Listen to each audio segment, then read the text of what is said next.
paling sampai jam 12 ya, kita chattingnya sampai jam 12 ya. Lupa tadi saya sampaikan supaya siap secara psikologi. Bila lamanya ini duduk, memang sampai jam 12. Kalau aslinya ini begini, itu di kantor Kementerian Agama. Itu selama 2 hari Pak. Mulai jam 8 pagi sampai jam 4 sore, selama 2 hari. Ini syukur-syukur hanya sampai jam 12. Nah, kalau ada yang mau beli minum atau apa, capek duduk, bisa saya kasih kesempatan 3 menit ya. Berdiri. Atau sebelum saya lanjut materi, saya persilakan dulu berdiri semuanya ya. Berdiri gitu, kasih goyang-goyang dulu di kantor. Yang mau beli minum kan silakan, tidak apa-apa, ke bawah gitu. Coba tahu haus kita, ada dia di sini tapi air galon. Tidak apa-apa sambil kita cerita sambil minum-minum apa-apa ya. Coba tahu mau bikin bisa bilang sekali maka saya ini cerita terus ini Bapak, atau mau ke kencing, yang mau buang air kecil silakan.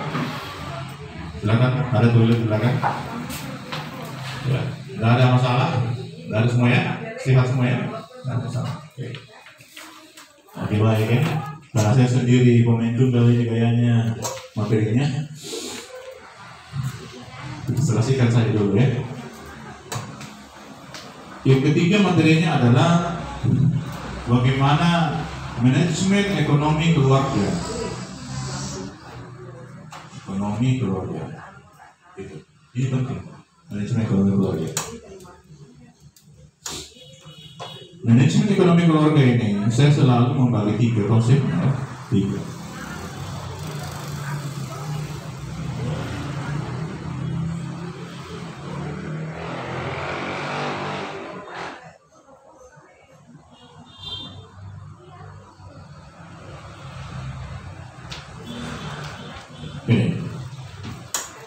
Jadi kita bagi 3. Harus ada manajemen ekonomi keluarga. Kalau berkeluarga kita tidak ada manajemen ekonominya, itu biasa masih setengah mati di dalam berkeluarga. Harus ada yang di manage. Apa ini yang 60% atau apa ini yang 30%? Tinggal kita bagi-bagi. Bisa juga di sini 25%. Yang jelas intinya adalah harus dibagi 3. Baik. Penghasilan suami itu harus dibagi 3. Apa itu? Komponen pertama adalah harus ada yang namanya kebutuhan pokok. Setelah 1 bulan Bapak Ibu menikah, ambil di kertas HPS saya seperti ini. Untuk apa? Bikin dulu teh hangat, masuk di dalam kamar, waktu bisik-bisik istri kita. Balik, yang kita dengar mertua. Untuk apa? Catat kebutuhan pokok. Judulnya kebutuhan pokok. Apa sih itu kebutuhan pokok? Kalau dia tidak ada masih sakit. Listrik. Kalau tidak ada listrik, saya mati. Berarti kebutuhan pokok. Beras. Kalau tidak ada nasi tidak bisa dimakan. Berarti itu kebutuhan pokok. Air. Kalau tidak ada air tidak bisa diminum. Berarti kebutuhan pokok. Semua yang menyebabkan kita menderita tanpa itu, berarti itu bisa menjadi kebutuhan pokok. Maka yang pertama adalah catatkan kebutuhan pokok Anda. Apa contohnya? Beras. Kira-kira berapa karung, berapa kilo beras Anda makan selama 1 bulan? Anda berdua 25 kilo kan? Atau 2 kali? Catatkan. 1. Beras. Harganya berapa? Berapa harga beras? Itu 230.000, 225, dia 25 kilo. Nah, biasa dipakai beli beras kan? Itu harganya sekitar situ lah. Kalau sudah 250 itu berarti bagus-bagus itu kualitasnya. Catat ki 235. 2. Ikan. Berapa kali dimakan ikan dalam 1 hari? Beli di pasar 50.000 lah, persiapan sampai malam. Berarti 1 hari lauk pauknya itu 50.000. Apalagi kira-kira dalam 1 bulan itu listrik berapa saya bayar? Listrik token itu berapa? 300.000, tulis di situ. Apalagi air, pump dari air yang saya pakai itu berapa? 150.000. Catatkan semua. Rinso, sikat gigi, sabun cuci, semua dicatatkan di sini. Ternyata jumlahnya 5 juta, gaji suami cuma 3 juta. Mau apa? Masih sama kalau begitu. Oleh karena itu, untuk mengetahui kekuatan kita harus catatkan. Nah, dari sinilah bisa kita kalkulasi, bisa kita kurang-kurangi. Sabunnya sekian saja dulu dibeli. Yang penting bisa disabuni ke tiaka, jangan kakak karena iri. Kayak gitu. Kasih irit-irit dulu. Ikannya yang tadinya 50.000, 30.000 deh, karena tidak cukup anggaran. Itu. Jadi bisa 60% dari penghasilan suami itu diberikan kepada kebutuhan pokok. Sisanya yang kedua adalah harus ada dana persiapan,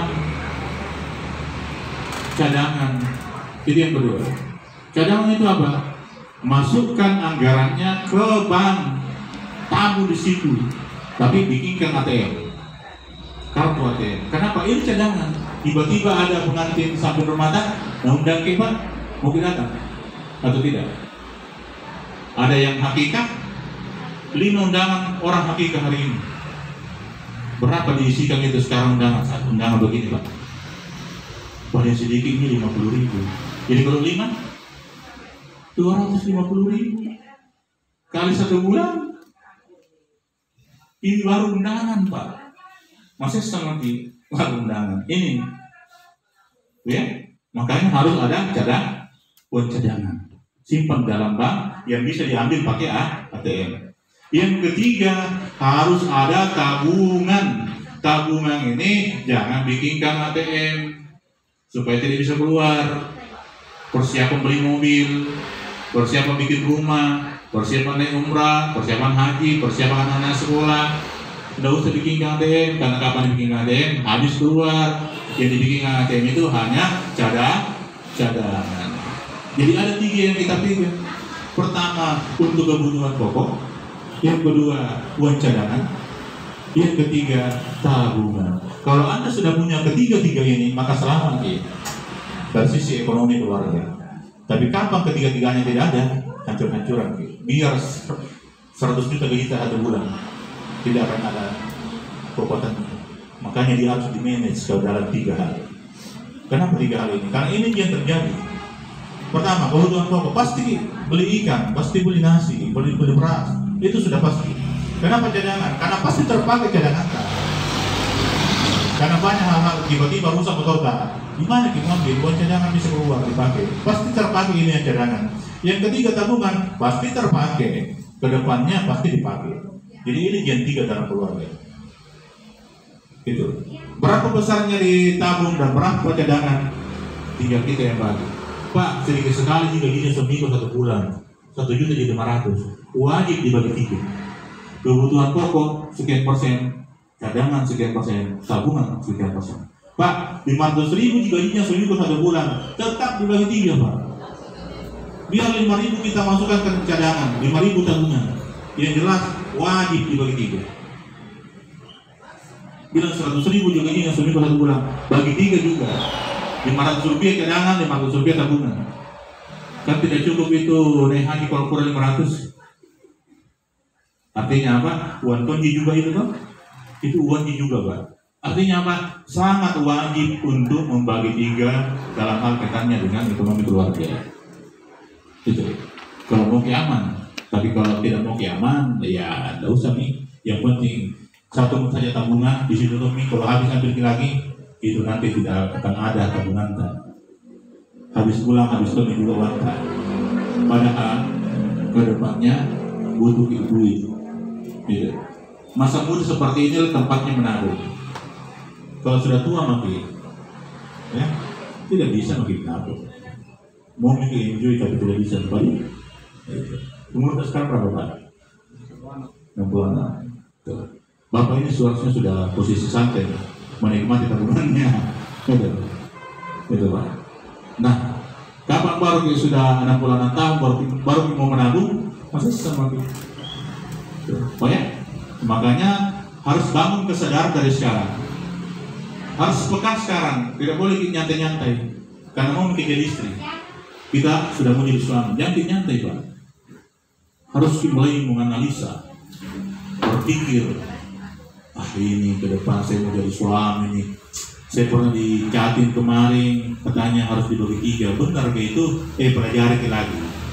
Kalau salah jangan dipakai, tapi kalau benar pakai, gitu ya. Kan banyak sekarang bisa di-share ya, buka Google bagaimana manajemen keluarga, ekonomi keluarga, bisa buka aja, pelajari. Tapi inilah pembekalannya dalam hal manajemen keluarga. Karena kita bukan ahli ekonomi ya, kita hanya membagi yang simpel-simpel saja, bahwa seperti inilah akan menjadi kebutuhan dalam keluarga. Ada honorer lebih banyak duitnya daripada PNS. Ada Pak. Kenapa bisa? Setiap 3 bulan dia gajian 1.500.000, karena 500 per bulan. 1.500.000 setiap gajian, dia tabung 500.000 Pak. Dia hanya pakai 1 juta. PNS Pak, setiap bulannya habis duitnya, tidak pernah ada ditabung. 10 tahun kemudian dia buka rekeningnya ini yang honorer, setiap gajian 500.000 dia buka tabungannya, luar biasa. Ratusan juta duitnya di dalam bank, dibuka tabungannya PNS 0 rupiah. Kenapa bisa dikalah PNS daripada honorer? Karena management. Mungkin lagi saya kasih contoh kasus betapa butuhnya manajemen ekonomi keluarga.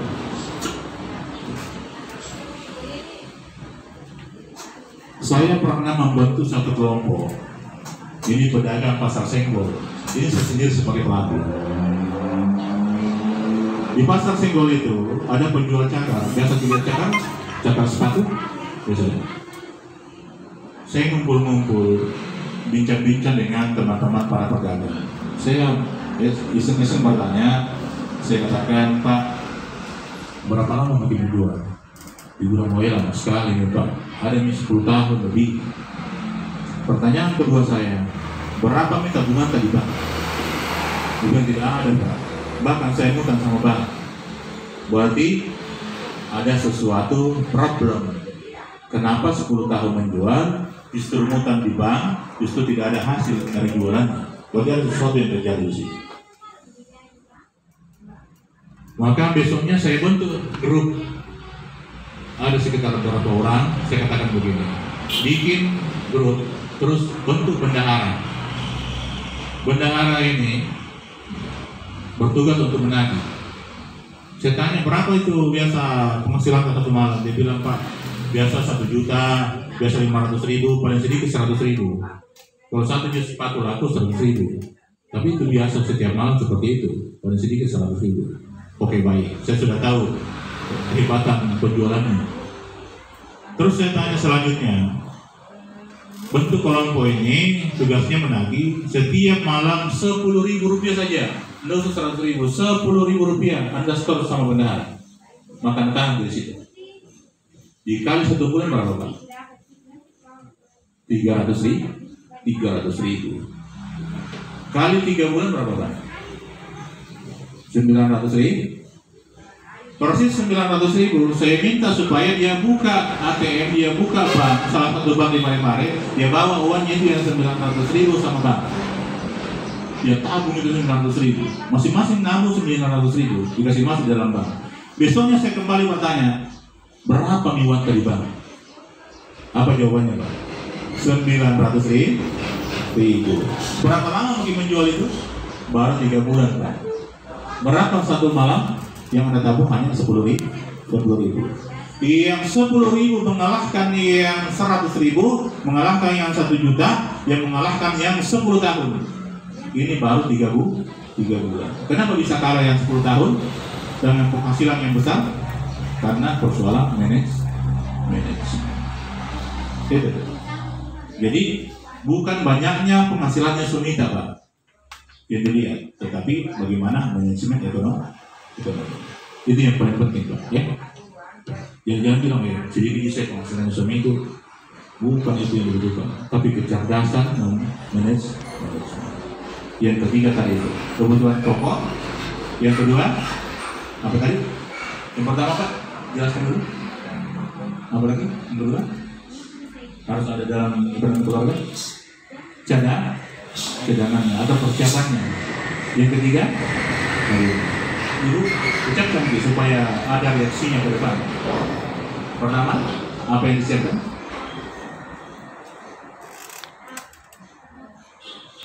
Kalau ekonomi keluarga itu terdiri dari apa? Ada 3 tadi. Ekonomi keluarga, pertama kebutuhan pokok.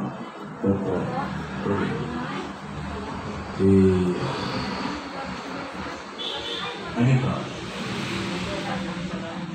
Coba jelaskan sedikit apa itu kebutuhan pokoknya. Oke.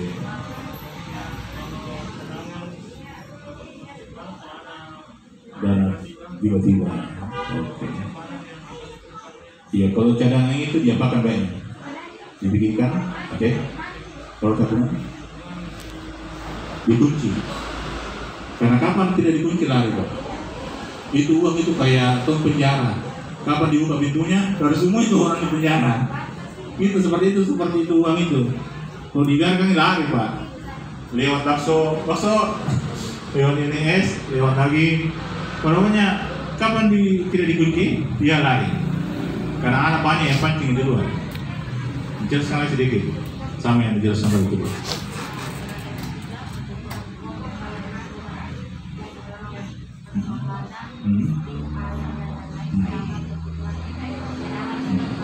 Tiba-tiba.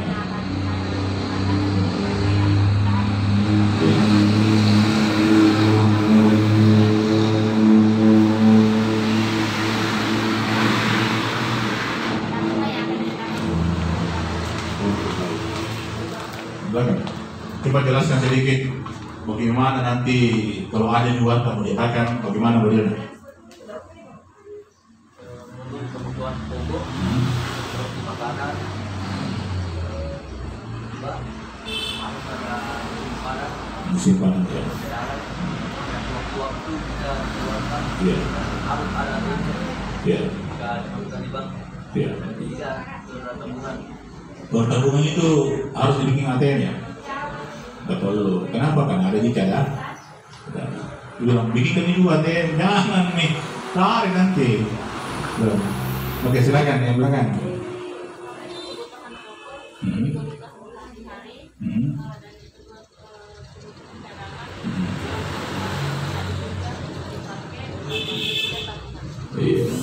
Tabungan ini tujuannya untuk apa? Terserah ibu. Ini jangka panjang ya. Tabungan ini jangka panjang Pak. Anak-anak mau kuliah butuh dana besar. Anak-anak mau menikah butuh dana.